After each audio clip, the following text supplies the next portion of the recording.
할렐루야. 오늘도 함께 레위기 말씀 묵상하는 모든 분들 주님의 이름으로 축복합니다. 먼저 오늘의 본문을 읽겠습니다. 오늘 말씀은 레위기 5장 1절부터 13절까지입니다. 만일 누구든지 저주하는 소리를 듣고서도 증인이 되어 그가 본 것이나 알고 있는 것을 알리지 아니하면 그는 자기의 죄를 져야 할 것이요 그 허물이 그에게로 돌아갈 것이며, 만일 누구든지 부정한 것들 곧 부정한 들짐승의 사체나 부정한 가축의 사체나 부정한 곤충의 사체를 만졌으면 부지중이라고 할지라도 그 몸이 더러워져서 허물이 있을 것이요, 만일 부지중에 어떤 사람의 부정에 닿았는데 그 사람의 부정이 어떠한 부정이든지 그것을 깨달았을 때에는 허물이 있을 것이요, 만일 누구든지 입술로 맹세하여 악한 일이든지 선한 일이든지 하리라고 함부로 말하면 그 사람이 함부로 말하여 맹세한 것이 무엇이든지 그가 깨닫지 못하다가 그것을 깨닫게 되었을 때에는 그 중 하나에 그에게 허물이 있을 것이니, 이 중 하나에 허물이 있을 때에는 아무 일에 잘못하였노라 자복하고 그 잘못으로 말미암아 여호와께 속죄제를 드리되 양떼의 암컷 어린 양이나 염소를 끌어다가 속죄제를 드릴 것이요, 제사장은 그의 허물을 위하여 속죄할지니라. 만일 그의 힘이 어린 양을 바치는 데에 미치지 못하면 그가 지은 죄를 속죄하기 위하여 산 비둘기 2마리나 집 비둘기 새끼 2마리를 여호와께로 가져가되 하나는 속죄제물을 삼고 하나는 번제물을 삼아 제사장에게로 가져갈 것이요, 제사장은 그 속죄제물을 먼저 드리되 그 머리를 목에서 비틀어 끊고 몸은 아주 쪼개지 말며 그 속죄제물의 피를 제단 곁에 뿌리고 그 남은 피는 제단 밑에 흘릴지니 이는 속죄제요.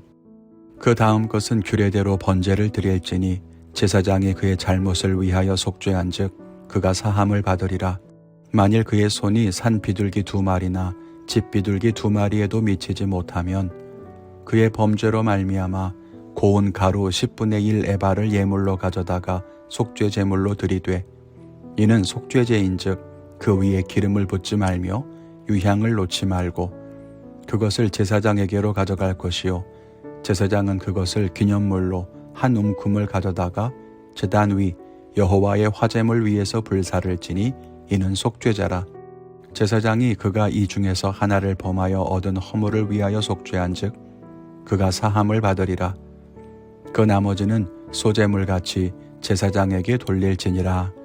아멘. 오늘 본문에는 지난 말씀에 이어서 속죄제의 말씀이 이어지고 있습니다. 함께 말씀을 나누며 은혜를 나누기 원합니다. 그 첫째는 생각보다 죄의 범위가 넓다는 것입니다. 흔히 속죄제라고 하면 죄를 지었을 때 하나님께 죄사함 받기 위해 드리는 제물이라고 알고 있죠. 그런데 죄라고 하면 우리는 행동으로 지은 죄 혹은 말로 지은 죄 정도를 생각하기가 쉽습니다.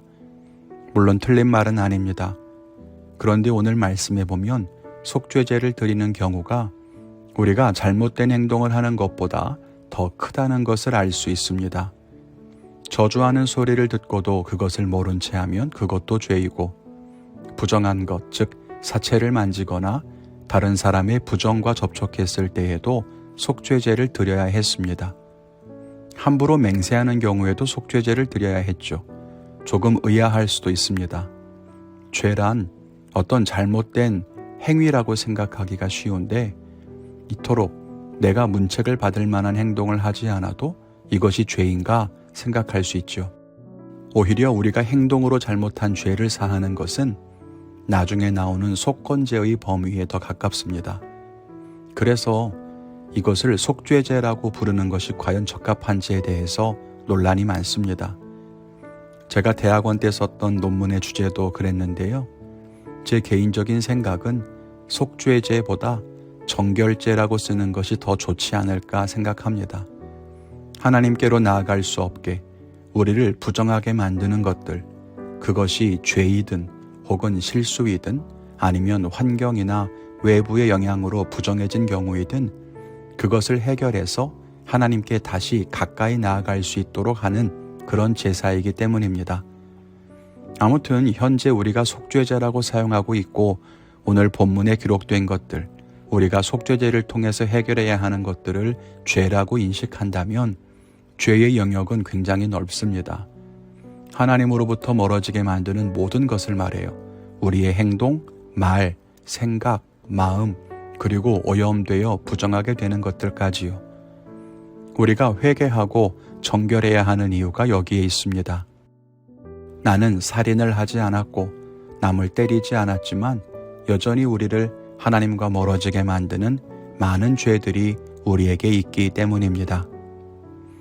둘째로 생각할 것은 하나님의 사랑은 측량할 수 없다는 것입니다. 죄의 영역이 생각보다 넓다고는 하지만 우리를 사랑하시고 우리의 죄를 사하시는 하나님의 사랑은 그보다 훨씬 더 큽니다.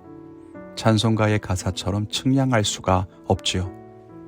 오늘 속죄제의 경우 죄가 있다는 것을 알았을 때 암컷 어린 양을 제물로 드리라고 했지만 그럴 형편이 안 되면 비둘기로 드리게 하고 그마저도 어려운 경우에는 소제로 드리게 했습니다. 여러분은 속죄제는 희생제물이어야 한다고 쉽게 생각하시죠? 피를 흘려야만 한다고 배웁니다. 그런데 동물을 바칠 수 없을 때 소제로 드리는 속죄제도 받으셨습니다. 왜 그럴까요? 하나님은 그렇게 해서라도 모든 사람이 죄를 사함받고 정결해지기를 원하시기 때문입니다.